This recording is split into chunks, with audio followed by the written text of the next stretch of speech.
Bam, we're live. All right, let's go. I gotta do all these. Sunday morning. Just chilling, realizing that the exerciser's on my forehead. So I guess that's fine. Not sure how you feel about it. Yeah, I was kind of sitting back, like contemplating, like, am I okay with this? Yeah, I guess I'm okay with this. I guess this is fine. This is what it is, and Go get the exerciser. Yeah, over there. Nope, wrong side. I did actually. There. There you go. I did actually look up. I googled the female version of the exerciser. Oh yes, that was a very important question on Friday. On a couple shows. Yes. And so I did look it up. I did not click on any of the links. There's no way that was probably safer that way. Yeah. But did you see any of the images? Did you ever click the image? Nope. I did not click images. I did not click anything. No. But what came up really was like Pilates. Pilates class came up, and then some other stuff came up that there's in no way, shape, or form anything I was going to click on. No, you didn't. You weren't that curious? No, I was not that curious at all. Yeah, they say Pilates is really good. Anything for the pelvic floor.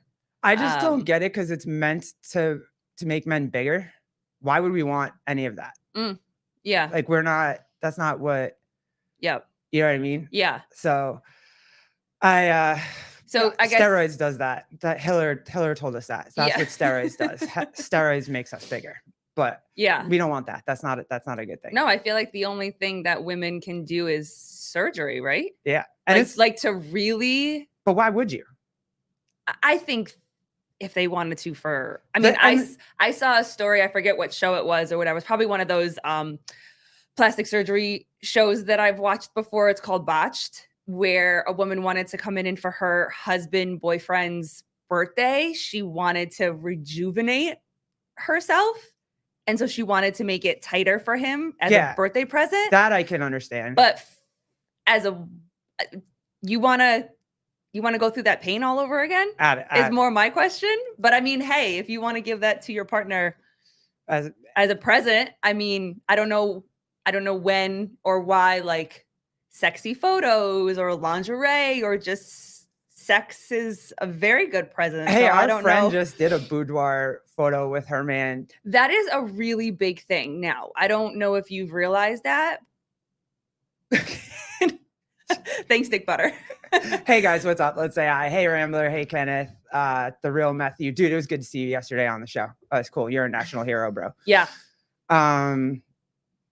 What as a birthday present, CrossFit? Yeah, she got tightened as a birthday present for her man. And no, it wasn't her butt. It was not butt stuff. But those boudoir photos are really big. I have a couple people on my Facebook that I went to school with, because when you first get Facebook, you friend request every single buddy. So I see, a lot of them have kids now, families now, and whatever. And this one girl is very, very adamant about finding your femininity again and finding and connecting with yourself again, because when you become a mother and your body change, like you almost don't recognize yourself.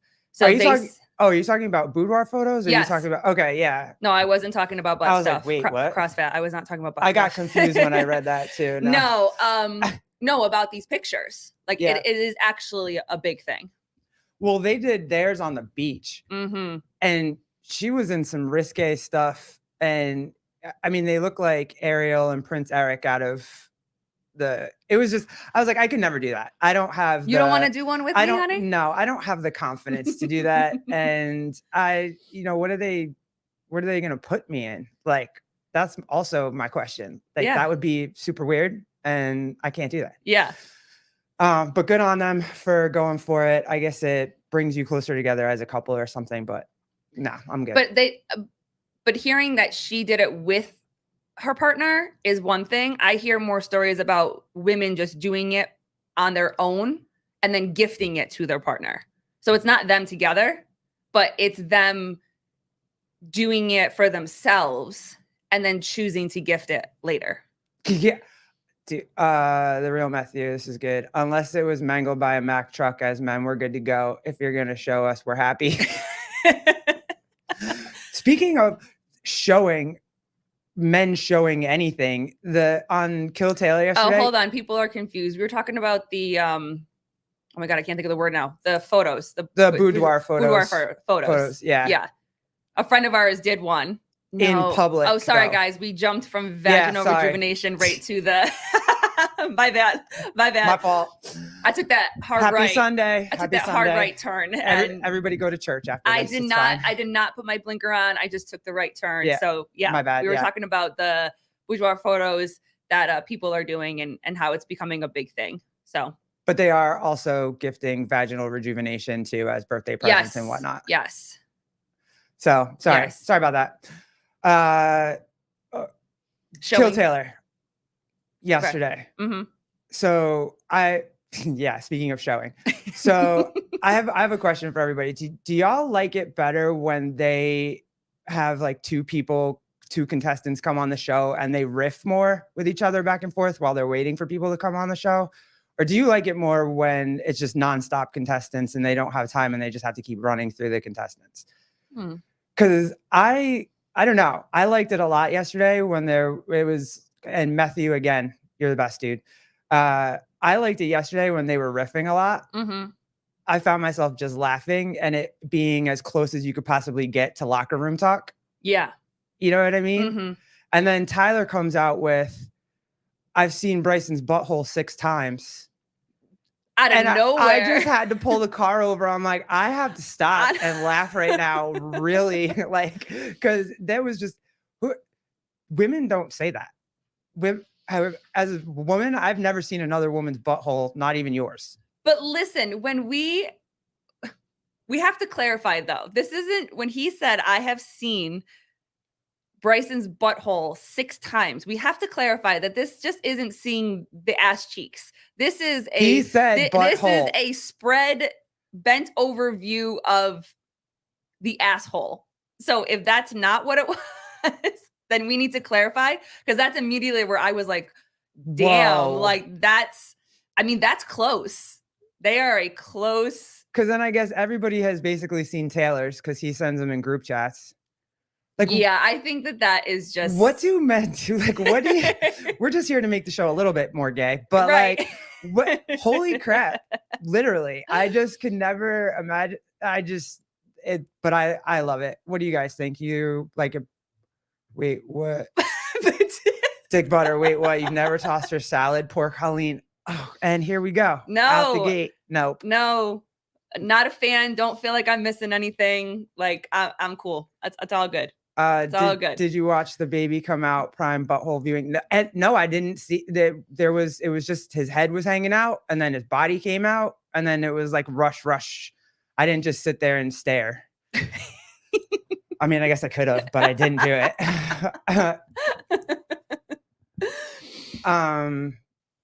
Yeah, so that was just funny to me yesterday on Kill Taylor. I do love when they have a lot of contestants. I think it's more fun, and I don't know if they've done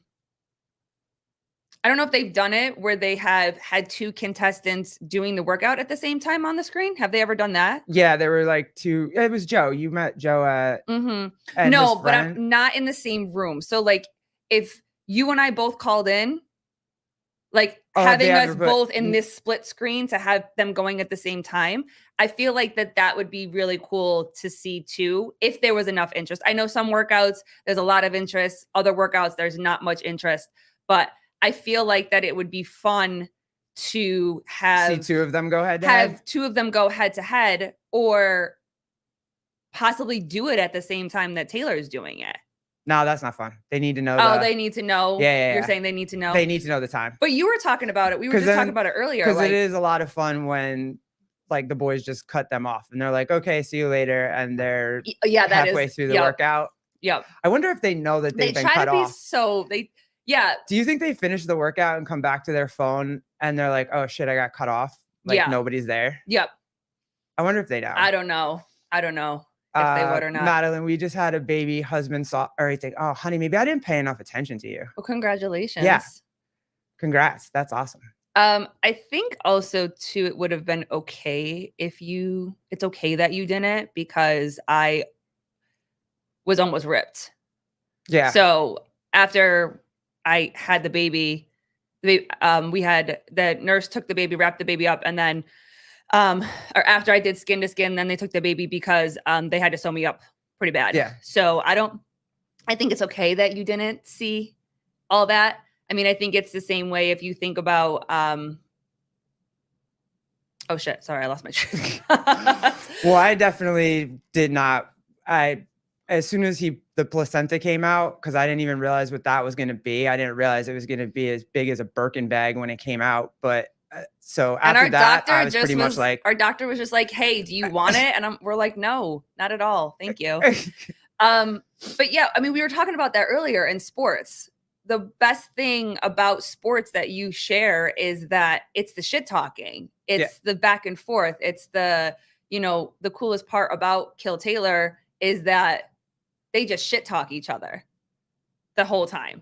We're trying to watch the contestant do the workout, but then you'll hear Tyler or Pedro out of nowhere just throw these one-liners out there, and we're like, wait a second, hold on. We need some context. We need some explanation. Good. And because how often do you get to see all 6 of them sit there and just like go at it? Like, it was fun. It was very fun. Well, hold on. This is a very interesting question. Aren't you supposed to take a bite of the placenta after birth? The doctor asked if we wanted it for shakes and smoothie and facial wrap. So they do say that the placenta is filled with the most nutrients and the best for you. We chose to not blend it up and put it in a smoothie. But we have seen, not people personally, but we've read and we've seen on some of the shows that we watch that the mothers have drank it and feel great about it and whatever. But I'm with Judy. I'll just take a multivitamin. I think that's okay. Vindicate. I'll just take that multivitamin, whether it's actually vitamins or it's 0.001% vitamins and whatever other fake shit is in there. I'm good. Vindicate. I was there for all 3 of mine. There are things you can't unsee in this life. I agree. And babe, you were very much like, you didn't want me to see a whole lot because you still wanted me to be attracted to you afterwards. Is that kind of how it goes? Like, I mean, yes, I think I think the funniest part though was, I mean, for you guys, and I can laugh about it now, but it wasn't funny when it was happening. Because I had an epidural and the epidural ended up wearing off. So I felt every part of pushing him out. And when I first felt the first pain, I looked at her, the nurse and the doctor, and was like, I'm not doing this. And every single person in that room started laughing, including her. Yeah. You started laughing. You were like, oh, honey, that's funny. And I was like, I don't know why, this is not a laughing matter. I'm not laughing about this. And I kept saying, like, I'm not doing this. I'm not doing this. So you had to get close to my face and you were like, honey, like, the baby's head is right there. Because I was ready for them to, you better cut me open, pull them out from the feet, like through my stomach. Like, I'm not doing this. But then we start to push and she's holding my leg and the doctor said we could have a break. And I sit back and she still has my leg hiked up. And I was like, can you please let go of my leg? Guys, I need a second. Did that happen to y'all? Like, is that a normal part of birth where the head pops out and then everybody just takes a break? Like, I mean, the nurse was stretching, she was relaxed. The doctor was kind of stretching his back out a little bit. And I was like, hey, my man's head is just chilling. Anybody? No, I needed a break. Are we going to do this? And she just would not let go of my leg. And, but then. Yeah, he flew out. It was fine. It's cool. It was all good. It's all good. But what's up, Julia? Good morning. What's up? You don't want to read what some people did with the placenta. I think that's, if you want to see it, you can see it in the comments. Someone said like a deer heart, and I've actually eaten deer heart before, but that, I don't know. You have? Yeah. Really? Yeah, in Brazil. It's like a shish kebab. Yeah. I don't know. But it was good. Wasn't bad. What other weird things have you tried? It. And don't ask me what have I eaten, because that's also not a good question for this show. But yeah, I did try that, but I did not try placenta. No, I didn't have any desire to try placenta. Not me either. Why was I in Brazil? The second go around, I was just there. Like when I was younger, because that one was because my mom took me, and that's pretty much where all that. Like we were there for a month, so we ate a whole bunch of weird stuff. The cow that was alive last night, that was dead in the morning, was then dinner the night. It was totally weird for me. I was an American kid. I'm used to a grocery store, but yeah, at the time it was a family trip. Good morning, Ken Walters. Good morning, Jeremy World. I wanted to get into that weird COVID czar guy from our lovely state of New York. With his name's, I think, Jay Varma. And he got into a little tiff with de Blasio and about how they handled the COVID. Mm-hmm. And then all of a sudden he's like, there's what? Sorry. Hi, Bernie. Eating deer heart. Colleen, please don't let Garrett go to Springfield. Why can't? Oh, yeah. No, I'm not eating the. Have you heard the? Yeah, man. Eating the dogs. I actually did mark my dog safe. We showed that. Oh, really, Julia? Really? Kangaroo in Australia. Like chicken? Really? I want to go like knuckle it with a kangaroo one day. No, you don't. Have you seen those? They all look like they're on steroids. Yeah. Nope. No, you don't. Stop it. Don't say it. Dick Butter, Jay Varma. Yeah, Dr. Jay Varma sounds like a Seinfeld character. Yeah, he looks like one too. Hold on. Let me show you. But yeah, he wanted to vax everybody and then just open schools, I guess. So yeah, this is the prince of COVID. Oh, well, that's good. The first thing I read is he's a little bit of a weenie. He's talking about de Blasio. He's talking about, it's Jay Varma talking about de Blasio. But yeah, so that's shit talking if I ever heard it. Yeah, he wanted to vax us all up so that we could open schools back up and then whatnot. And then the next thing, he's on video talking about how while everybody was locked down, he's underneath some Wall Street bank at a underground party, popping Molly, getting high, and like it's a sex party or something weird like that. And it just look at this man. At what point at 50 is this a good idea, or however old he is? You know what I mean? Why are we at how much power and money do you have to get you to want to be at an underground party popping Molly? Midlife crisis, maybe? And then he goes, oh, good. Oh, there it is. My head's off the exerciser. Fabulous. That's amazing. So and then his reasoning is like, oh, it was okay because my wife and I are like they have an open marriage. Okay. Doesn't that make you look worse, dude? Aren't you not supposed to want? But wait, is the conversation more about COVID and how as they were pushing the agenda that everybody gets vaxxed so that we can open up everything and go back to normal life? Yeah. Is that the argument? But then all of a sudden, all this other stuff comes out about him he just being at a party, yeah, doing all this type of stuff, and then saying that it was okay for him to do this because they're in an open relationship. Like that has nothing to do with the COVID mandates. Two different topics, two different conversations. So fine, if that's for you and you want an open relationship with your wife and that works for you guys, okay, fine, whatever. But if the conversation, again, let's stay on topic. Like if the conversation is they were trying to push the agenda for everybody to get vaccinated and to stay home and to do the right thing, and then you hear all of these conversations and all of these stories come out that all the people that were yelling at us to do the right thing and stay home and close everything, and businesses were going out of business and people were losing everything. But they're the ones that were out in public. I mean, we had to prove to the government or to the town or whatever that we were, as a deli, we were an essential business and we stayed open. I mean, we made breakfast and delivered to the hospital because the hospital is right down the road. Like we were their source of breakfast for like a while. Yeah, we did but he's going to freak off parties. And yes, Bernie, Diddy probably was there if he was in New York. Priorities, I guess. not my priorities, but I guess. And then he was like, oh, well, it had been a year and a half since I got to go out. So you going outside after a year and a half makes you want to go to a sex Molly party? Like, that's where we're going with this? It's crazy. Again, I don't know. I've never had the interest, I guess you could say. So I don't get it, but I mean. I don't even understand the open marriage thing. Like, are there women actually out there that would be okay with that? Or do they just want to keep their man happy, so they're like, okay, babe, we can be in an open marriage?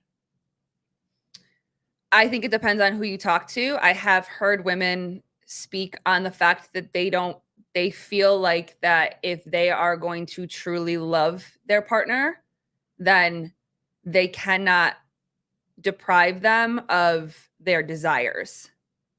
Yeah. So for them, they feel like it's important for them, the woman, to be faithful. Like, she's at home, she's with the kids, she's taking care of the house, she's doing all of the wife things, the partner's, her role and whatever, but that they should be able to go and do their own thing. And if they're on the road, like if it's somebody that travels a lot for work, if they're on the road and they need to or want to fulfill something, that they should have a right to do that. Yeah. Wouldn't work for me.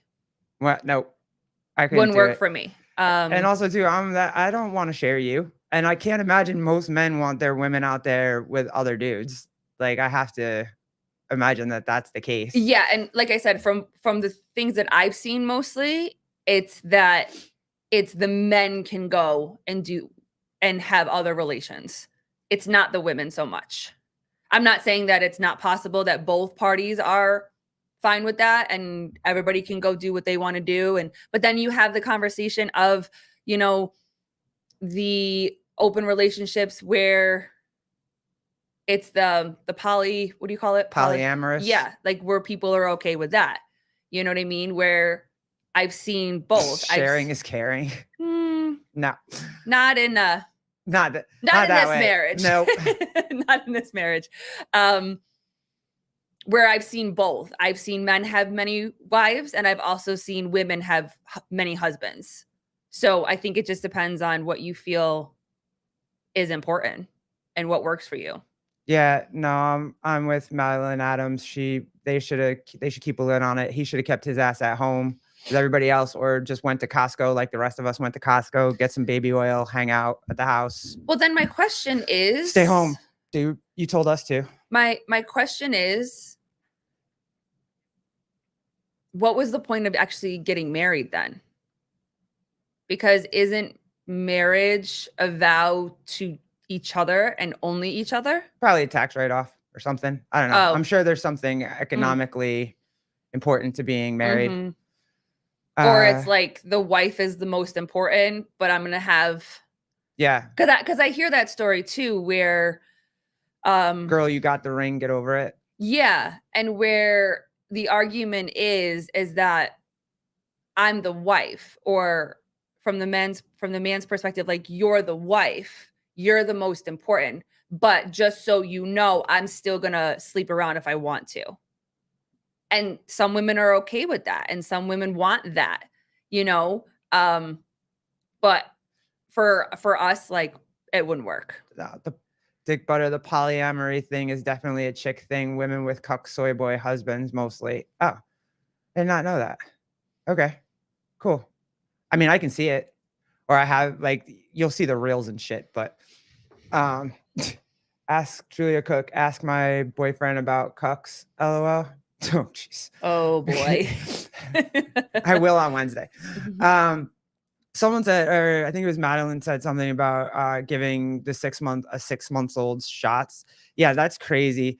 When it came out originally, our son was like 3 or 4, and they were telling us that he could get it when he was 5. I think that was the age at the time that they kept pushing it back. Yeah. And we were like, no, we never gave him. No, we never did. Yeah, anything. And we decided that from the beginning that we weren't, because it was so brand new. And yeah, he never got it. We did. We got the first two, like what was it? We only got one. No, but it was the one with the 2 shots. Moderna. No, Pfizer. We got Pfizer. One of them. The one, whichever one was the one with the two doses. We got that. And then after that, when they're like, "Oh, you need a booster or whatever," we never did. And for us at the time, we were trying to have another baby. And again, this is listening to what is being said in a fear type of conversation, is that if you weren't vaccinated, and because we were very much on the track to try to have another baby, was that if we weren't vaccinated, it was possible that I was going to be in the hospital by myself. Yeah, I couldn't go. I didn't want to. I hate all of it. I hate the flu vaccine. I hate we really didn't want to, and we thought a lot about it. We had conversations about it, but I can say now that I don't think that we really looked into it as much as we could have. Now that we, read more, we ask questions more, we get our information more. I think for us, it was just whether or not we were going to continue the journey to try to have another baby, if we were going to stop, and that if we were going to continue on this journey to have another baby, then we would have made the decision to do it. And so we did. But when it came to our son, we absolutely were not. We were completely against it from the beginning, and still are. And we have never gotten any boosters. Nope. And I have a lot of friends. We have people that come into the store that are older in this community that talk about getting boosters every single time a booster comes out. And then they get them and then they're sick for 2 weeks. You know what I mean? So, and crazy sick. Yeah. And I didn't, for a long time, I got the flu shot too when I was younger, but then as I got older, I stopped taking it. And then when I was pregnant, again, they fear you into, well, you have to take care of your baby. And if you get the flu when you're pregnant, you possibly could lose your baby. And for me, I was like, oh my God, absolutely not. Like, we worked so hard to get this baby, and I need to do it as his mother that's carrying him. I need to do it. I'm housing him. I need to do everything to make sure that this house is safe.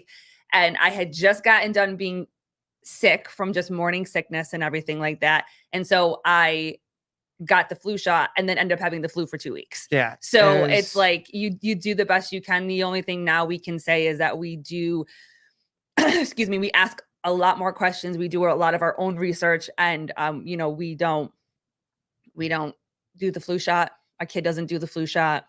He's cool. He's good. Bernie Gannon. This is good because I just had interaction the other day. Defining marriage is problematic in a time where we have the Supreme Court justices who cannot even define a woman. Yeah, I actually had a conversation with a lady the other day about voting for Kamala, and I said the same thing. I was like, she wants women to vote for her, and you're not a woman if you don't. Well, lady, you couldn't define what a woman was 2 months ago. Now all of a sudden you can define what the fuck a woman is. Like, get out of here with that. I'm not at all interested in any of that. And because she's black and because she's this, and no, I'm over that. I'm done with that. I'm so desensitized. I wonder if y'all are too. I am so desensitized to this. You're a racist thing. You're homophobic. You're transphobic.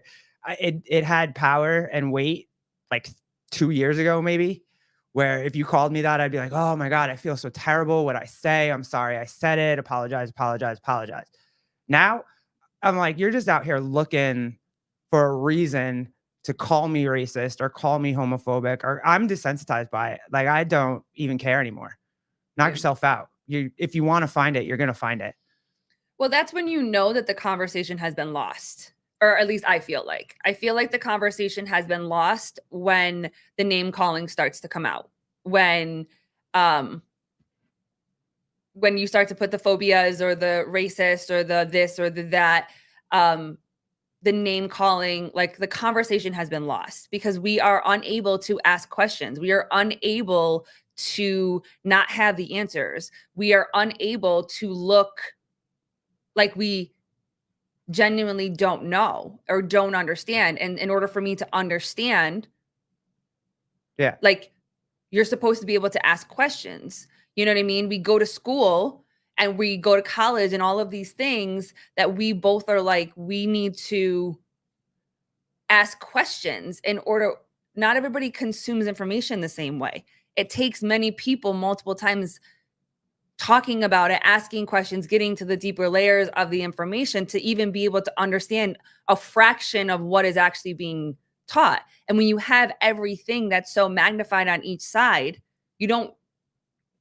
there's no room for middle ground. Yeah, it's either their way, right or left. Those far right, the far 100%. Right too. Like they don't want 100%. They don't want to hear that Trump sucked in the debate. They're like, no, he didn't. He was this. No, he sucked. Like he did. It's okay. It's all right that he did. It's fine. Yeah. But they want to just be pissed nonstop the whole time, and they're right. They're right. And it's just like, okay. I mean, okay, go ahead. Yeah, I was gonna. Go ahead. Positively fit adventures. Do people ever call y'all homophobic? No, it's kind of tough for them to do that because we are gay. So normally what we'll get is, well, you don't love yourselves. Well, you need to work on yourselves more. Well, you come see more of the gay community and hang out with the lady. I grew up in the gay community. Like that. Where do you think I came? What? And I also think too that we can support the gay community. Obviously, we're gay women and we're together, and I don't want anybody to get in my relationship. We say that all the time. I think you can support it and also not agree with it. Yeah. Agree with parts of it. So I don't agree with transitioning children. I don't agree with that. You can't change my mind. I feel like that you are doing more harm than you are doing good transitioning a child. And if that makes me anti-gay and against my community, then that is something that is coming from someone else. It's not coming from me, because I'm not against my community. If you're an adult and you want to live your truth as out and proud and happy as we are, I'm for that. Because again, I'm living my truth too.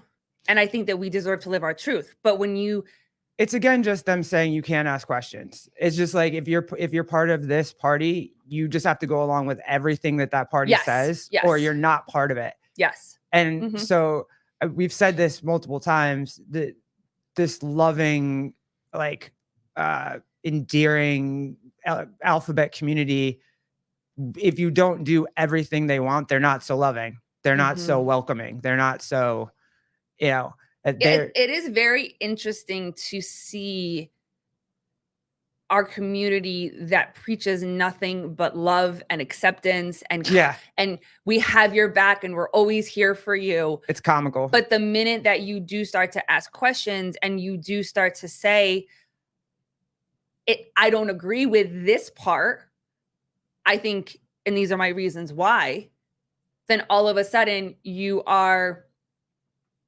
thrown out of the community. And I feel like that this is across many communities. We can take our son, for instance. I'm already starting to see in certain situations and in certain smaller subsections of the autism community in where we live, is that our son is not autistic enough.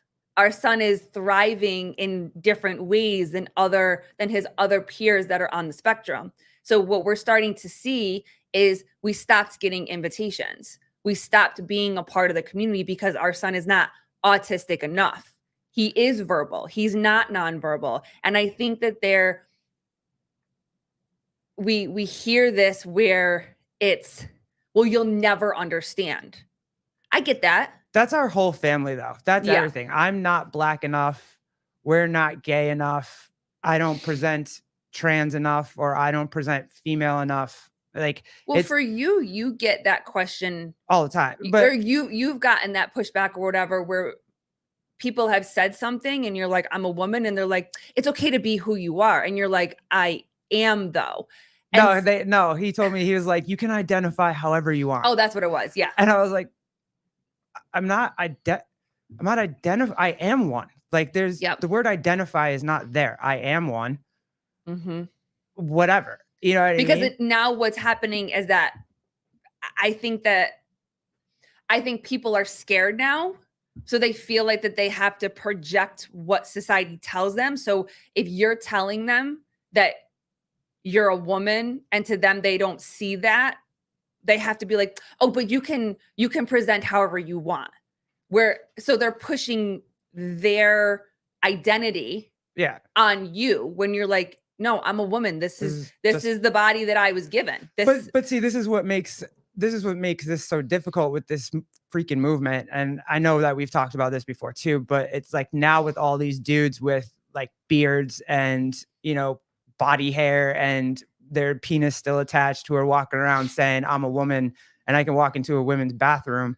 It makes it very difficult for me to be able to actually say, hey, I am a woman, and people believe me off rip, because you have all these weird dudes doing it, and you're supposed to be okay with it. And it's just like, well, there goes that. Fuck it. Again, it's the extremes on both sides. I am happy to see, though, honestly, that there are a lot of really visible, like, I guess, mainstream influencers, trans influencers that are now starting to realize what's happening, and that they have these weird dudes trying to get access to women's spaces and access to children, that they're trying to fly under their banner and under their flag. And they are actually starting to speak out, and they are actually saying like, hey, no, I was born a man. I am a trans woman. And I'm sorry that you have to see all these weird ass dudes do this thing. And they are starting to make content surrounding that. So that's making me happy to see. It's like, hey, we're not against the trans community. We're against this subsect of weird shit that's happening, that's flying underneath the banner of it. And I think they're finally starting to see, like, no, we're not trying to, you know, make it so you can't have anything. We're just saying, hey, can you check these dudes that are being weird? Because they're being fucking weird. So that's cool. Well, I had a question. Go for it. When it goes to only fascists ask questions.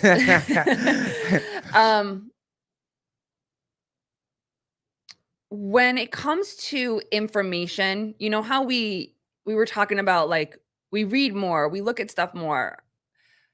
Do you think that the problem is the difference between, and I'll use the Bible as an example because we talked about this with John Young or whatever, is people following the word, so following the information on paper to a T and saying that these are the facts because they're written down, versus being able to, the people that take the words on paper, whether it's the Bible or whether it's information you see in history books, people have written books and whatever, and then having conversations and having opinions about those words. Do you think that that might be the problem? Yeah, everybody. Where like people can't have conversation because they're saying, well, in this history book, this is what it says, so this must be 100% true. Yeah, and they're not willing to think about it any other way. Yeah. From any other side. And that's with everything, the Bible, politics, like they're just not willing. Like people will be like, no, that's not happening. There aren't men and women's sports.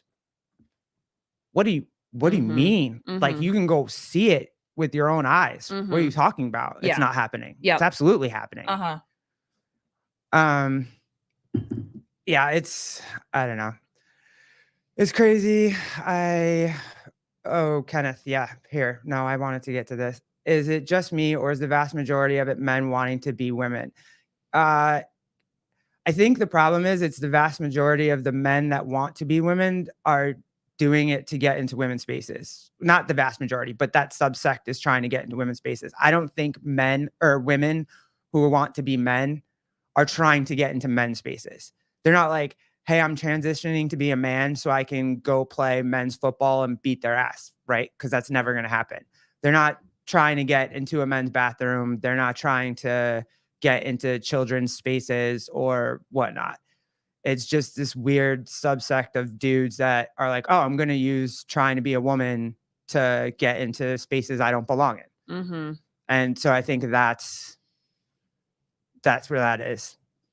Well, Bernie, with this law versus spirit of the law, interpretation of the law, this has been a problem since we humans have been around. So are we supposed to follow it just as it's written and leave no room for interpretation, and leave no room for We have to, or we wouldn't survive. Like it just, our lifestyle would not ever be okay. If there wasn't nuance to it. Ken, there's less or Deja, there's less consequence. Yeah, there's less consequence to women trying to go. Well, there's less consequences for men. Like no woman is going to go into a male sport and take their scholarship away, or you know what I mean? I don't know. I just, the Democratic Party is ridiculous. And the fact that people try to tell me that they've always been for gay marriage and that they've always been for gay rights. And it's like, no, Biden, there's a million videos of Biden saying that a marriage is between a man and a woman. That's it. And then Biden and Obama saying the same thing. No, they were never for that. It is what it is, whatever. But at least I'm happy to see some movement in the community, because I didn't think that was ever going to happen. But you got a couple of big influencers trying to help out now. I think that we talk about this, a lot. Like we all have that line where it's like when you start to cross a certain line. Hold on. See if it works. Hold on. Okay. You there? Caller. What's up? Hello. What's up? Welcome to the show. Hey, so my girlfriend is right next to me. She what's up, guys? What's up? She rewinded the show a little bit to try to show me a clip, and I ended up overhearing that you guys have never seen each other's buttholes. We have not. We have. How is that possible? That's not where we've talked about this grocery situation before. No, not in the grocery sense. Like we have never, there's been no groceries, nothing, never. No. But we have seen, no, pool boy. No. That's the first, my girlfriend flew in Thursday night. That was the first thing Julie, I can't wait to talk to you on Tuesday. Oh my God. Yeah. Do you want to take, it's okay. You can take the phone away from him now. It's cool. Oh my God. Yeah. The first thing I did is I spread those cheeks apart like peanut butter, and I just went right in there. No, you guys have never done that before? No. Nope. All right. That's your guys' homework tonight. Oh, nope. Nope. Goodbye. Oh my God. I really don't know what it is. I've tried to ask Jake and Jan both what it is with dudes and looking at butts, but hey, to each their own. I'm okay with it. I'm not mad at it. I don't kink shame. No kink shaming. No, we're good. Never had doggy style sex with a strap on. The butthole is right there. No. You know what? The strap on was very short lived. It was very, very short lived. I don't know if I want to tell that story, but it was very short lived. And needless to say, I got halfway on, couldn't go all the way on, then couldn't get off. And then it was a slow roll to try to get out of that situation. And after that, it was kind of just like, nope, we just love each other. We want to be with each other. There's no outside external things happening. So yeah, dude. And that thing was purple too, right? It was purple, pink. I don't know. It was weird. It was, you're talking about, yeah. Yes, I know. I know who you're talking about. Yeah, dude. That was, I know. So after that scenario, never, ever, ever again after that. Jeremy Eat World, if you didn't notice the butthole before, you will now.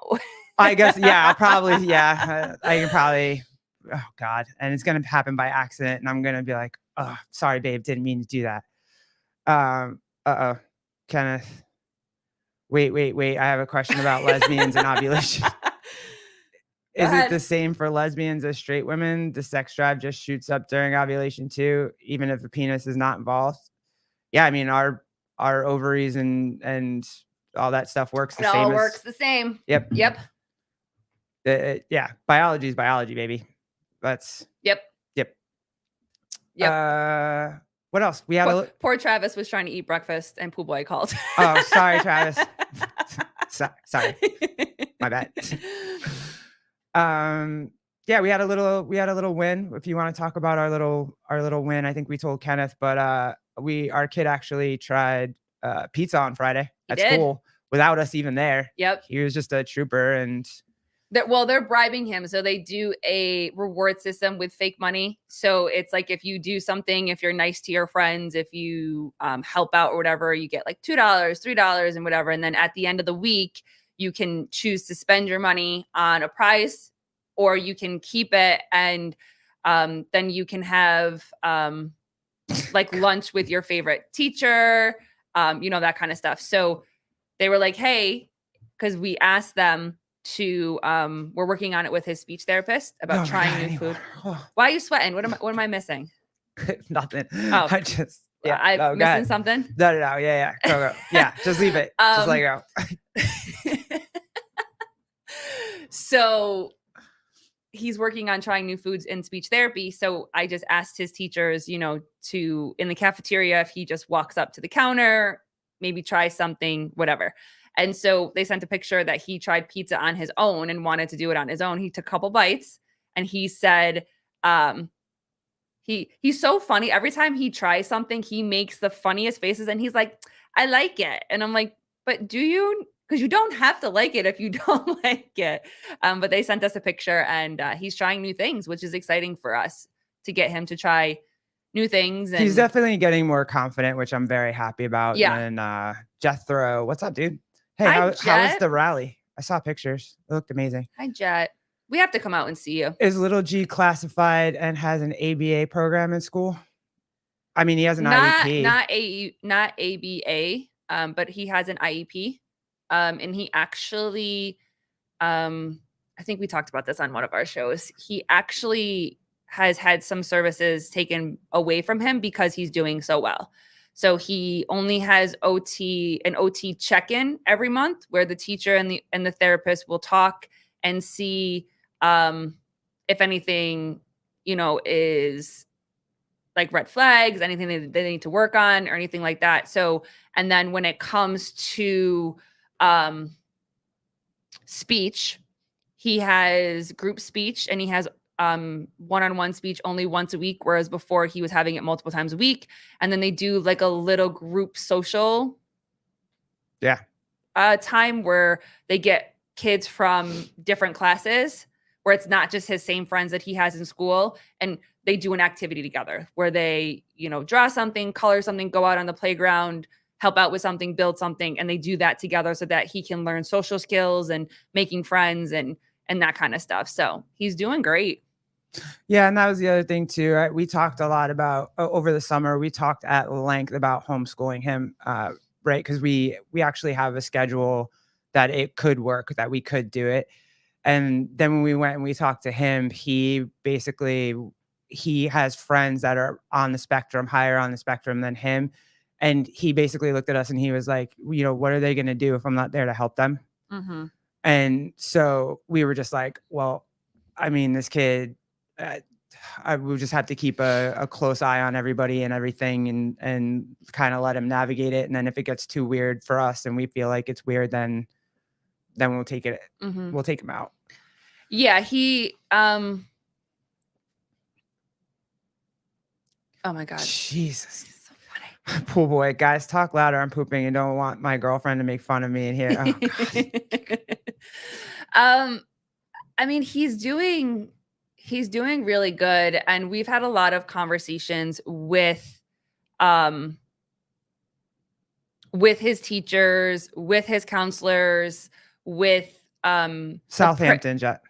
Yeah, with the principal, with everybody that we can have conversation with. The women in the office we know very well, his teachers that he had in kindergarten, he's still there.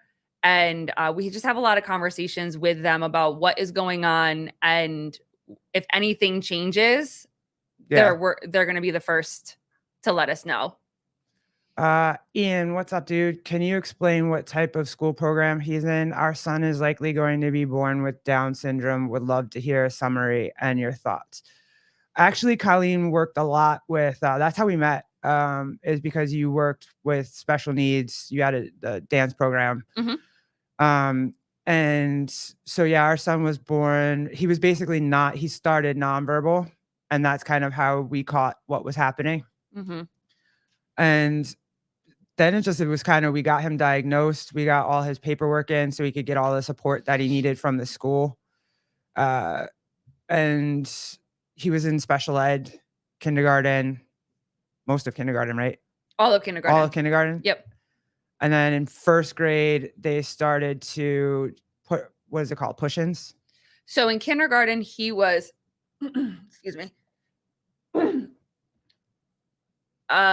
So let's go back. Preschool, he was put into a 12-1-1. So 12 kids, one teacher's assistant.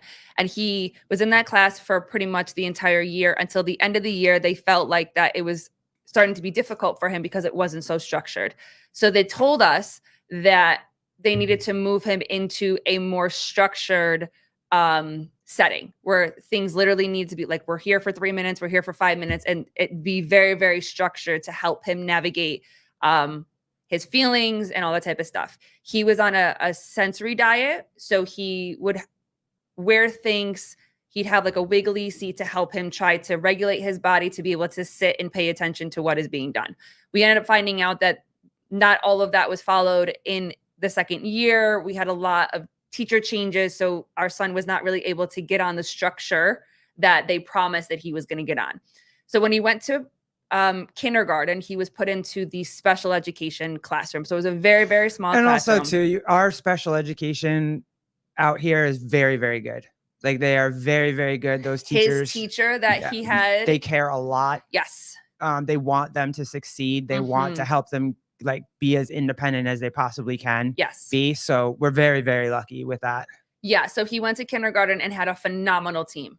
He had a phenomenal core teacher. He had phenomenal teacher's assistants. He had a phenomenal team speech therapist. He was working with the, I guess you would say the president of the speech therapy program in the school. Like she was the best of the best. She actually was a professor to his speech therapist that was outside of school.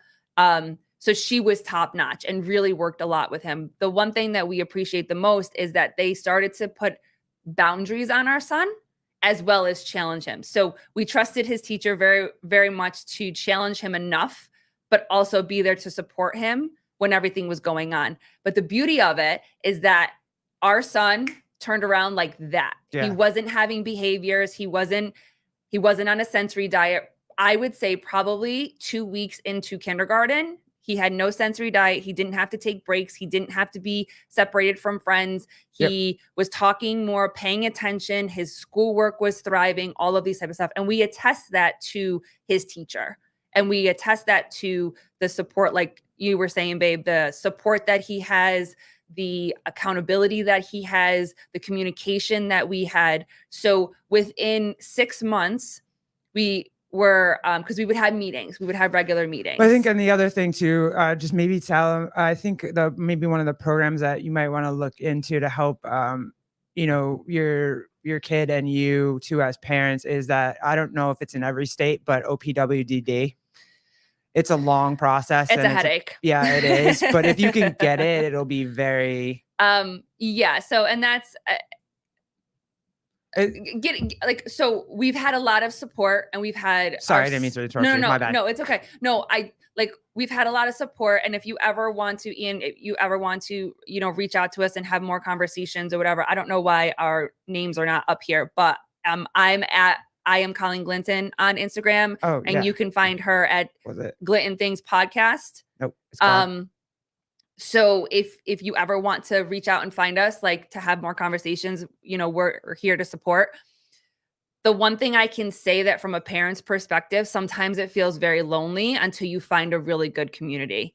And we have been able to find really good people that don't look at his disability as a problem, that it's not limiting in a way that they use it as a crutch. We very much feel that we have a team that is willing to help us navigate real life, because at the end of the day, we're raising a son, as scary as it is, to one day be able to thrive in this world without us. And OPWDD is a good program to start, but they're just hurry up and wait. They're hurry up and wait. Like, everything is a long process. And again, now when it's coming to our son, he is doing too well. Yeah. And so our fight will always, exactly. Because you met him when he really didn't make a lot of eye contact, and he wasn't really, you definitely spent one-on-one time with him. So you remember that, but yeah, he's crazy now, where we were always afraid that he was never going to speak. And now you can't get this boy to shut up. Yes. It's now we're teaching him like how to talk when adults are talking and not talking. And now it's kind of, he just invades your space. So now we're trying to rein him back in. Yeah. But yeah, that was kind of left over from a little bit of us fearing that he was never going to talk. So we just let him talk whenever he wants. Now it's like, dude, not now. You gotta calm down. Yeah. And I think one thing that we've learned too is to give yourself permission to have feelings. And, I'll just speak for myself, and then babe, if you want to speak too for you, I blamed myself for my son being autistic, because I had to take medicine to keep him alive. I was unable to keep anything down. I couldn't even drink water. And so I really felt like my body was against me again. Like I just felt like my body was continuously failing me because it took us so long to get pregnant. And we tried everything before we tried medication. Yeah. We tried all the ginger, because everybody was like ginger this, ginger ale, ginger root, as natural as we possibly could be. And I just couldn't keep anything down. Oh, what's that? Oh, there you go. So I blamed myself for a long time. And I think that's also why I didn't believe it for a long time, and why I might have waited a little bit too long to get him evaluated and then to get the official diagnosis. But when we officially got him diagnosed and he got his diagnosis, I was at a point in my life where I was able to take it for what it is, which is information. If they need to put on a piece of paper that he's autistic, what it does is it opens up more doors of resources to help him. And who doesn't need more resources? Who doesn't need more support? We all need support, And so giving yourself permission and finding someone that you can talk to and your wife can talk to and your family can talk to, because if you give yourself permission to have those feelings, there's much more room to work through them, and to shed some of that blame and shed some of that sadness, I guess you could say. Reach out to us anytime, Ian. That's totally absolutely cool. Yeah. I didn't want to leave this. Teresa, when my son was in kindergarten, his evil teacher would send him to the principal because he couldn't sit still. He was shamed. I had to raise the roof. Yeah. Preach, sister. Got to be your kid's advocate for sure. That's what it is. And that's what it was too. We had terrible pre-K teachers. And then once, thankfully he got to his kindergarten teachers, it was like night and day, like overnight. It was night and day. It really, really was.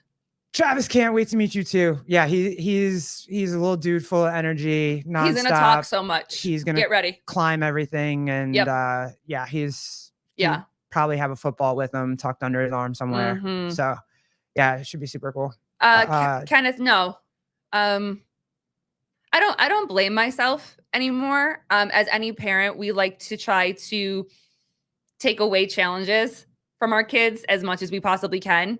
But I don't blame myself anymore. I am very grateful for the fact that my body brought a healthy child into this world. And I look at him now actually, and I'm like, holy shit, I grew you. Like we shared a body for 9 months. You were like, I made you. And I have to thank my body for that, because not everybody is gifted with the beautiful gift of bringing a baby into this world. And so I'm actually at a point now where I can thank myself and I can thank my body for giving us a beautiful, healthy baby boy who is perfect. And he's going to have challenges like every kid does, like every person does. But he's absolutely the best. But it took me a long time to get here. David Wheat, feelings are gay. Fair. I'm glad you're here for all the feelings. I am too. We're just here to make the show a little bit gayer. We said it. That's it. Hey, were you the dude that got blocked by Sevon by accident last night? Are you back? Is this what happened? I feel like I heard a little bit of it, but I didn't catch who it was. And then all the comments were gone. So, but cool. Nice to have you, David Wheat. Ken Walters, keep him away from Taylor. He may be going back to school with a whole new. We have to say Taylor is on his best behavior with us. So I don't think that he's going to be. Does he even curse on our show? I don't even know if he only that one time when that guy called, but I don't even think he curses on our show. He curses on our show. Does he? Yeah. Oh, okay. Yeah. But he's on his best behavior with us. So I have a feeling that he will be on his best behavior for No, Jeff got blocked. Oh, Jeff Bako. Oh. Okay. Is he back? I heard he was innocent and free Jeff Bako or free whoever it was that.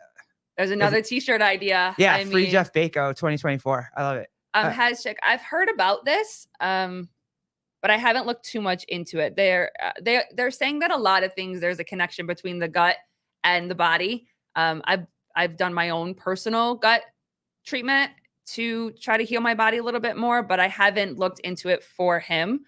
But that's definitely something a friend of mine whose son is also on the spectrum mentioned that. So that is something that I'm gonna look into, even if it's just to support him on trying some new foods. So Jeremy Eat World. I thought Sevi made the show gay enough. I don't think so. Isn't that why he keeps giving us the keys? I don't know, but I feel like last night they gave it a good shot because they were talking about giving like 20 dudes Standy Randys or Randy Standys or something for like $200 a pop. Well, I guess that is. So, I mean, that's pretty gay. I guess that's your actual normal type of late night talk show, right? Yeah. I guess. I live for that. And then Hiller said something like, what did he say? He was like, is it gay if I'm thinking about a girl while I'm doing it? And I'm like, yeah, still gay. I feel like the action is still gay. But they do that is kind of cool. They do feel like a late night show that you're not supposed to be watching and you're kind of sneaking. Was it HBO or Showtime? Yeah, Cinemax or something. Like it does have that like kind of feeling to it, allure to it. So yeah. That's fun. What else? Otherwise, the only other thing that I kind of saw since we were talking on Friday is that freaking Odell Beckham Jr. and the Justin Bieber video popped up and is now going viral everywhere. David Weed, last night was more gay than 5 guys having sex. Damn. All right. All right. Well, no, they don't need us then. We're no longer DEI hires. But yeah, I felt bad about that because that video is going around again. And yeah, it went around, I don't know. Like a year or two ago. Was it a year? I thought it was only a couple months ago or whatever. Might have been. But yeah, I mean, the situation is sad regardless. And again, that's the one thing about social media that I can feel. Sorry, David, we're going to have some more feelings. I can have empathy and I can feel sadness for these boys and girls that were traumatized in the spotlight or traumatized. Well, yeah, because Bieber was young though. Yes. Odell Beckham was not young, bro. No. I'm not talking about like him. I'm talking about I'm not talking about Odell. I'm talking about like Justin Bieber and then all of those Nickelodeon stars and all of these things that are coming out. I think we have to explain. I think we went too fast. Jeremy World, what video? I'm not going to pull it up. It's easy you can just Google Odell Beckham and Justin Bieber. And it's a video of them at a party that circulated a while back. Justin is clearly under the influence of something. He is severely intoxicated. And Diddy's like standing right there. And what it kind of shows is you see Odell Beckham Jr. and then he realizes there's a video camera there. And so he starts to move a little bit. And then all of a sudden it's like Justin's head appears coming up from the bottom. Yeah. And then you can kind of see him adjust his pants a little bit. So, listen, I have no idea what was happening. It's just it looks weird. It looks like he's fucking drugged up. And so it went viral a while ago, and now it's resurfacing again. Everyone's kind of wondering who's in this Diddy ring. I think think it's a lot of people. I wonder if there's we're never gonna get the Epstein list, but I wonder if there's like the same, like I'm sure all Hollywood kind of sports people. I'm absolutely sure they're all on the same list.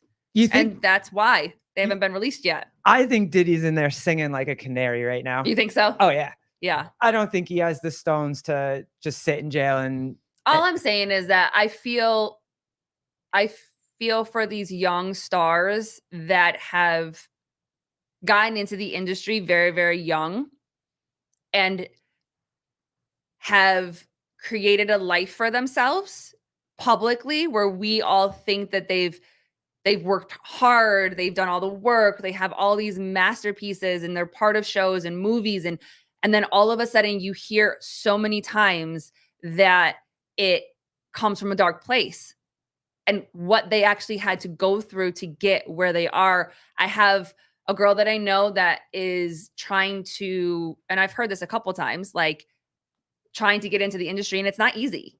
It's not easy to get into the industry. We have that. Oh, yeah. You know what I mean? We could tell that one story. But David Weed, you're not getting me to bring that. You're not tricking me today. I'm not bringing that up.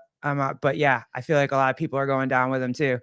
And there's like news reports or whatever that like Jay-Z's on, like he's starting to kind of squirm a little bit and run a little bit. And I was but here we go. But this House of Cards coming down now. Yeah, this story, it's pretty much summed up in this. Like, you know, you hear, I guess I haven't read it, but from what I've been told in Marilyn Monroe's autobiography or whatever, you know, she explains that she got to where she got was because she was sucking dick. And what is the price of yourself to get the fame that you want or don't want or whatever, you know? So, and I've heard girls that are in spaces that are trying to get where they're getting, and the frustration is just like, I don't get it. I'm doing everything the right way. I'm holding myself in integrity. I'm not doing all this shit and whatever. And then you hear these stories about people getting what they're getting, but what's the price? And I've never been that girl that wanted that. I was never reaching for that. So I don't know what that feels like, but I feel sad that people feel like the only way they're going to get there is this, but it's showing that most people only get as far as they get in Hollywood because of this stuff. And don't get me wrong, I'm not saying I don't feel like there are people out there actually willing to suck dick to get where they want to go. I'm sure there are, and that's fine. I'm not mad at it, but some of this Diddy shit looks like he groomed young boys. Yeah, I think David Weed said it, that Usher deleting all his tweets. Yeah, that's super sus. And all those videos that came out over the Super Bowl and whatever, that was super sus. You know what I mean? It just, Cuba's a mess, dude. Cuba Gooding Jr. got me. Yeah, he's hot. There's a lot of people at a lot of these parties when they showed all the pictures. I'm not saying any of these people are doing anything, but just even being associated with Diddy, you're just like, oh shit, I have to delete everything. I'm willing to eat pussy to climb the corporate ladder. No one's taking me up on this though. Dude, I think for men, it's probably gay men that are the gatekeepers, and you would have to give a Standy Randy to move up in the Hollywood film. That's what I've heard. I think there's that one comedian, Gary Owen. He said that there was some producer or something gave him an offer as well, but it was a gay guy that wanted him to like go on a date with him or something weird. So it's out there. I don't know. But it's 15 years. 15 years of freak off parties. You know how many people have to be? Oh my God, I can't even imagine. No. And how many people are, hi, Japan. Oh. My dog would like to say hello. And how many people are affected by these parties? And that's what I started it off with. How much power and how much money do you have to want to do this? Like this is, in my mind, I picture having that much money, having that much power, and I'm floating around on a boat like Greg Glassman does. You know what I mean? Like, just I go anywhere I want to go. I float on a boat. I have a bunch of kids. live in a big house, can fly wherever I want to fly, whenever I want to fly. That's how I imagine being rich and powerful or self-sufficient or whatever. Yeah. Yeah. Jed, I hear ya. I'm nervous. I'm nervous for my son and his dance career and how he's going to move up. Yeah. Well, did you see that? Was it on Netflix? Yeah. I think it was Netflix. There was something going on about the dance community and stuff like that. And it was, I don't remember if it was sexual, but definitely financial. And they're like cults. That's what I'm saying. Too. Financial cults where, yeah. And that's the thing, you know, we talk about this all the time. You know, we do the best that we can to show our kids that they're worth it and they don't need to. It's all these things. I mean, now it's so disheartening because the TikTok one. Yep.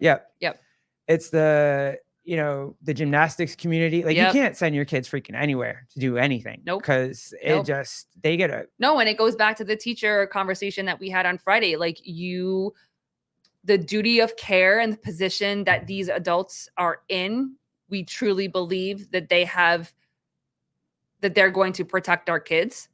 And the sad truth is that some of them are not going to, you know, and then we also have to find the balance of trusting our kids and wanting our kids to do and try the things and be successful and whatever, but at what price?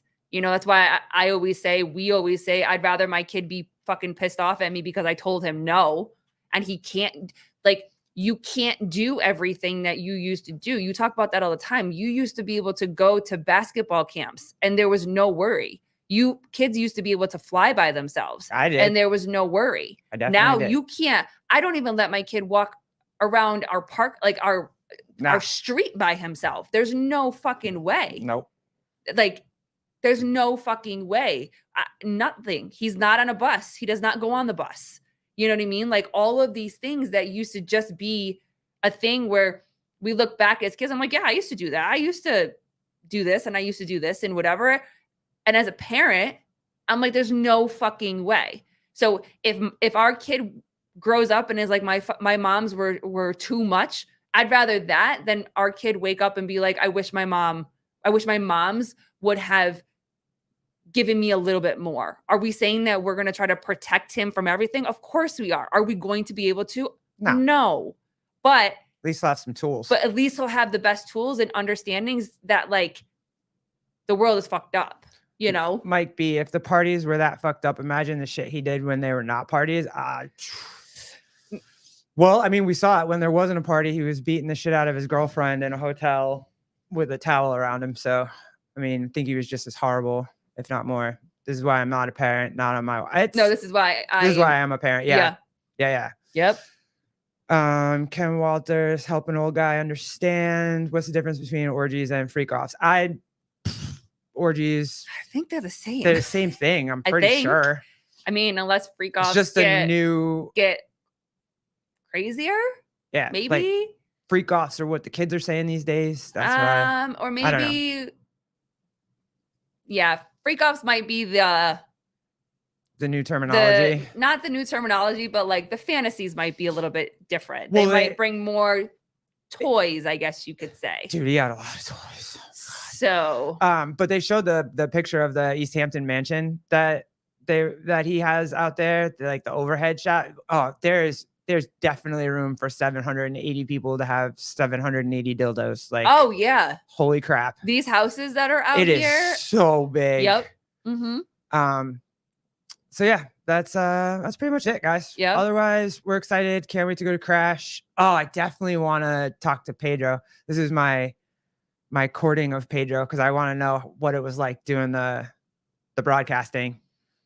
Because was that his first one? I think he did something similar at Lollapalooza, but I mean, yeah, from what he said on Kill Taylor, like the first one was a shit show, he felt like, but then with more time he feels a little bit more comfortable or whatever. I know that they were having a audio issue last night or whatever in the last event.